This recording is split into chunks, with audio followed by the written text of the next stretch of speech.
Hello everybody. So today I would like to talk about the sexy topic called imposter syndrome, right? So common to so many of us. It happens at some point, or it happened at some point to, I think, all of us, I guess, right? Especially in creative industries like visual effects for sure. And it's a struggle, isn't it, when that happens? So that's why I thought it was important to, you know, talk about this from a perspective of how to solve it, perhaps, and becoming a little bit more proactive regarding that kind of situation when it strikes, right? Because it comes and goes, right? It's not always constant, necessarily speaking, but I've met a lot of people that have been having this imposter syndrome for years, leaving it unaddressed. So, it will not disappear just, by magic for sure, right? So first of all, I think that everybody knows what imposter syndrome is, but basically, just in case someone is not really familiar with the term, it's basically that feeling of being unqualified or not good enough for the role that you currently have, or for the role that potentially you would like to have, and maybe you've been approached for that kind of role, and a lot of times this happens despite the fact that you have like a lot of indicators and other people, that's part of those indicators I'm talking about, that basically say and demonstrate and really say to you that you are successful, right? Or you are good at what you do.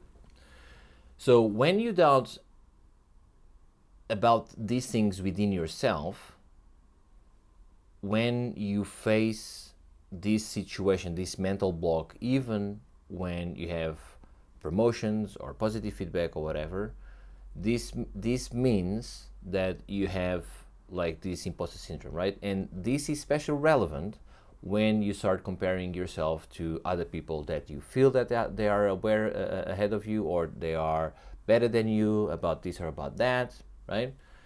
And so when you compare yourself to yourself and favorably to other people and leaders, right, people above you, it doesn't need, necessarily speaking, to be above you, right, hierarchy-wise. But when that happens, it's definitely a mental thing that is really draining, because you are constantly thinking about this. You know what I'm talking about if you've been in this situation. Most people have been in this situation at least once in the past, right?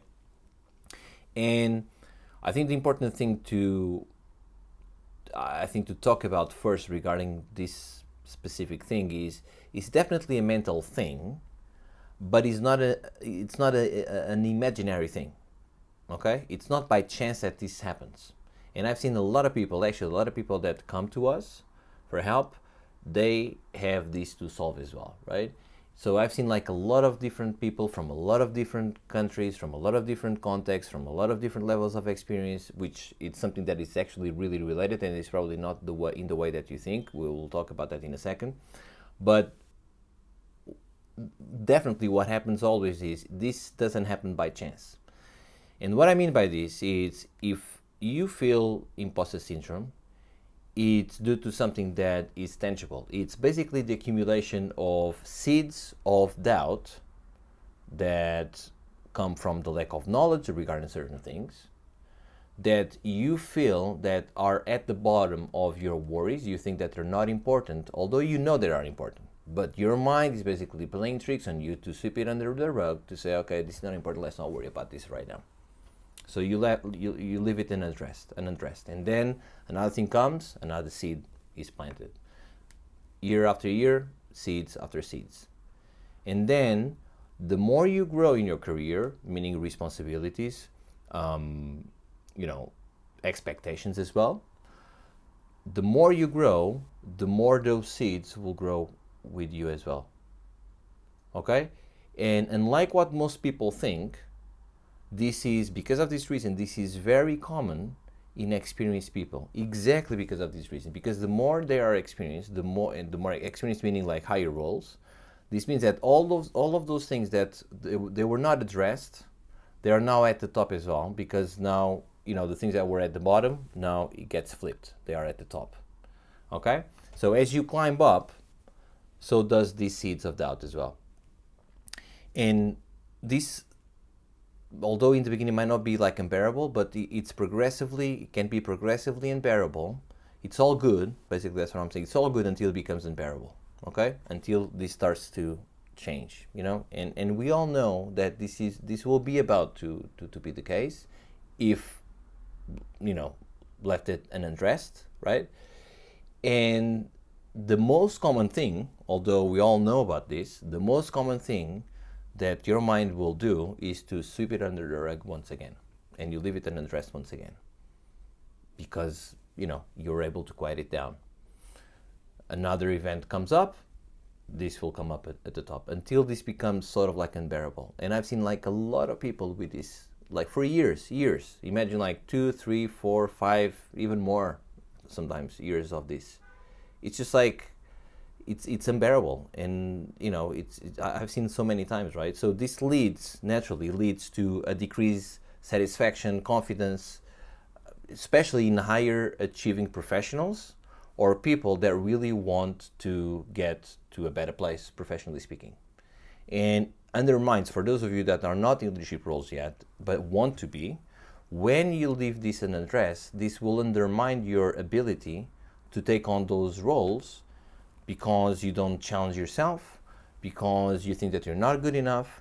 And what this means is you keep staying comfortable. You keep staying in the things that you know, people that you know, companies that you're comfortable with, tasks that you're comfortable with, because you think that you're not good enough, because you're not challenging yourself, because you don't believe in yourself. That's basically what this is. It's a lack of self-confidence. This is where it comes from. And it comes from because of these seeds of doubt that I said before. So in a social setting, this also creates, hesitation of sharing ideas, of talking with other people, of being close to other people that can potentially make the change, because you feel that you're not good enough, or you don't believe in your skills, you don't believe that you belong, right? And this limits even more your career growth. So it's like a catch-22 situation, right? It's hard to get out of this, especially if you keep sweeping under the rug, right? What happens also, if you keep going on this, it's loss of opportunities, basically, right? So you're gonna stay where you are forever until this becomes unbearable, until you start suffering some of the consequences. And even though some people that I've met suffer the consequences, they still, that thing in their minds is stronger than facing the problem and addressing the problem. I don't really understand that, but I've seen like a lot of people in this situation. And so this perpetuates the self-doubt even more, right? And on top of that, because of this reason, and because I know that people, because as I said before, we've all been there, and I've met like a lot of people in this situation. This makes you constantly think, even if it's on the back of your mind, constantly think about the situation. And this leads to exhaustion, leaves you stressed out, leaves you with with the sense that you need to overcompensate and overwork to prove yourself that you're not wrong. So it's a problem within, basically. That's what I'm saying. And so the more you go on this and the more you leave it unaddressed, the more isolated you become in your workplace, within yourself as well, disconnected from even colleagues or people that can make a difference for you. You stay quiet in meetings. Nobody really know who you are. And you are invisible, first of all, to yourself. Take into account like your potential. That's what I was about to say. Take into account your potential, right? And then you project that image to others. So if you don't feel confident about yourself, how can you expect that others will feel that confidence within you to potentially give you better opportunities, for example, right? So it's a conundrum here, right? So the way you solve this is, first of all, acknowledge that this is happening. Really, look in the eye of the problem, recognizing that you are having this problem for this amount of time, and despite of whether or not you are in a leadership role and you feel that you shouldn't feel this anymore, but you feel it. It doesn't matter where you are. It doesn't matter your age. It doesn't matter your role. What it matters is that you are feeling it. And I've met like a lot of people in leadership roles, for example, that have this problem. So this and actually, as I said before, the more you grow, the more chances, if you leave it unaddressed, the more chances you'll have this within you, because it's the accumulation, right? And the more you grow, the more responsibilities will grow, as I said before, and the more expectation people will have about you and about your capabilities and all that kind of stuff. So, it's very common actually. So the way you solve it is, first of all, acknowledge it, as I said before, and then strategically upskill within the things that you think that are the seeds of doubt. So you need to identify that and then work towards them, right? So it's not only about accumulating knowledge just for the sake of it. I see that happening like a lot of times, just people consuming stuff just to think that, for the sake of, okay, I need to know more about this or about that, about this other, in fact, this is actually detracting them from the road that they should be in. It's basically accumulating the problem or making the problem even bigger or even worse. So what matters is seeking tangible results come as a consequence, but tangible and relevant skills that are directly related with your problem, and then seek what the majority of the people that are surrounding you don't have. Because if you have something extra, not just for the sake of it, the ones that really matter for your problem and then from an opportunity point of view, okay? Especially when you go into leadership roles, it's way more about making strategic moves as opposed to just get everything that you can get your hands on, right? And transferable skills as opposed to specific skills about the problem A, B, or C, or the craft itself, like nitty gritty. The more you grow, the less relevant that becomes for your, growth even more than just become like one of the people that, do the shot or solve the issue like specifically within the craft. Because, if you're in a leadership role, that's not up to you to solve. It's up to your team, right? So what you need to seek in those situations is how you can manage your team better, because you're going to need them to do that work. It's not up to you to do that work. And the majority of the people that are in these situations, meaning leadership roles, we've worked with a lot of them. So what happens is, and this is not like every single one of them, but like a great portion of them, although everything seems to check out on the surface level, meaning they have the title, they have potentially even the money, all that kind of stuff, but they are not happy with their lives. They're not happy with the way that they conduct things. They're not happy in the way that they see themselves as leaders, because they know that their teams are not looking at them in that way that they would like to be seen as, especially before they got there. And the reason of why that happens is because of all of this that I'm talking about, but mainly because they didn't make that switch between an artistic mentality to then now become like in a leadership role, because there are different things. They're not the same thing. So until that switch is made, nothing will change, and it's just perpetuating the problem once again. So see what others did. Others meaning the ones that solved the problem. See what others did and just do the same as what they did, right? Don't make up excuses. Don't sweep it under the rug once again. Just do what they did to solve the problem. And one thing that a lot of people don't realize, although I think we talked about this before, is when you become part of a group that seek to solve these issues, and they are more concerned with their success and letting go of excuses, basically fueling their success within that sort of like group. If you are part of that group, you're going to become one of them. If you are part of the group that are always bitching about this and that and complaining about everything, you're going to become also part of that group as well and become one of them as well, right?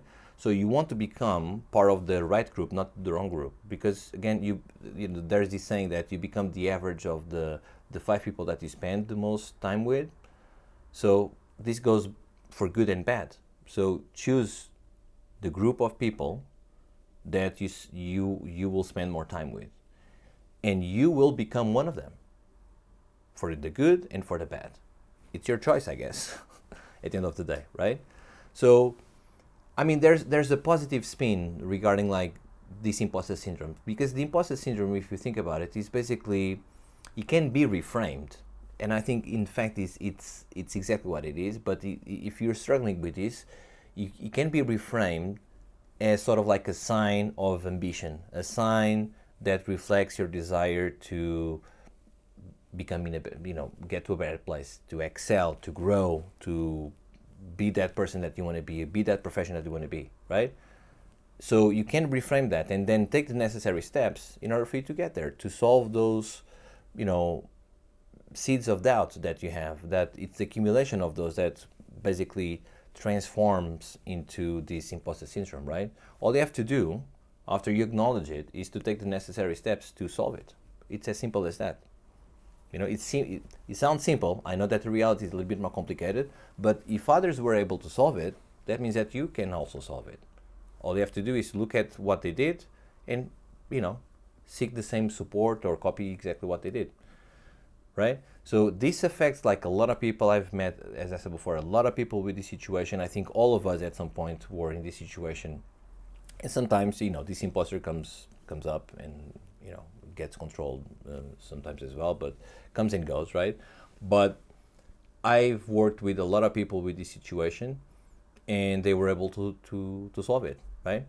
At least to tame it in a way better way or shape than what they used to have before, right? Because this is also an exercise that once you are able to click with the way to do it, you are able to basically, keep it with you, and then basically become more aware of when this happens and what to do next. All right? But the reality of the situation is that this is not like an imaginary thing. This has like a tangible seed, a tangible foundation that needs to be addressed. It's not just because you're thinking about it. There's something there that needs to be addressed. Different people have different reasons of why that is. You just need to identify what yours are and then make the necessary steps to solve it. And again, solving it is just not, it's not like knowing about like all the things that, you see like all the people do, choose the right things that you feel that you really need to have in order for you really to solve it. It's just not like accumulating things or doing the things that the majority of people are doing. Seek actually what the majority of people are not doing, because if you do it, there's a very good indication that you're going to come at the top, okay? Because you are differentiating yourself and you're solving things at the core of what you need to be solved, okay?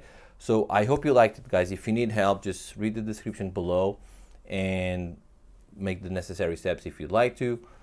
But in any case, I think this is such an important topic and such a common topic to so many of you and so many of us, really, all of us. But I spoke with so many people with this situation that I wanted to talk about this, perhaps to give you a little bit of better insights and courage. I hope that's what happened here, for you to solve the problem if you find yourself in this situation as well. Okay? So I hope you liked it, and I'll see you next time. Bye-bye.